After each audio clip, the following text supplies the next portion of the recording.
కవిత, ready అవ్వు, వెళ్దాం. ఈ టైంలో ఎక్కడికండి? అలా అంటావేంటి?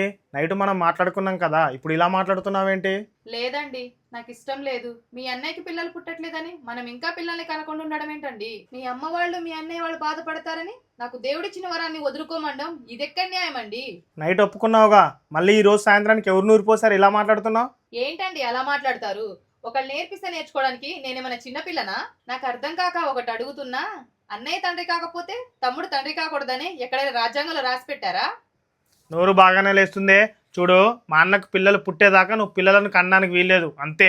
ఇలా ఎన్నిసార్లు అబార్షన్ చేపిస్తారండి? ఇప్పటికే 2 సార్లు చేపిచ్చారు. ఆ బాధ మీకు అర్థం కాదండి, భరించే ఆడదానికే తెలుస్తుంది. మీ అమ్మ ఒక ఆడదేగా, నా బాధ నీకు అర్థం కాకపోయినా మీ అమ్మ వదినలకు అర్థం కావట్లేదా? నువ్వు మధ్యలో మా అమ్మను వదినను లాగమాకు, మంచిగుండ చెప్తున్నా.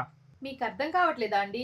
మీ పిల్లల్ని మీరే చంపుకుంటున్నారని ఒక్కసారి కూర్చొని మిమ్మల్ని మీరే ప్రశ్నించుకోండి. వాస్తవాలేంటో మీకే అర్థమవుతుంది, మీరు చేసేది తప్పా రైటా అని.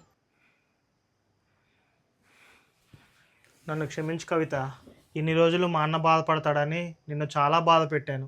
ఇన్ని రోజులు నేను ఏం చేస్తున్నానో నాకే అర్థం కాక నా అన్నం మీద ప్రేమతో సరిదిద్దుకోలేని తప్పులు చేశాను. ఇప్పటికైనా తెలుసుకున్నారు, నాకు అదే చాలు.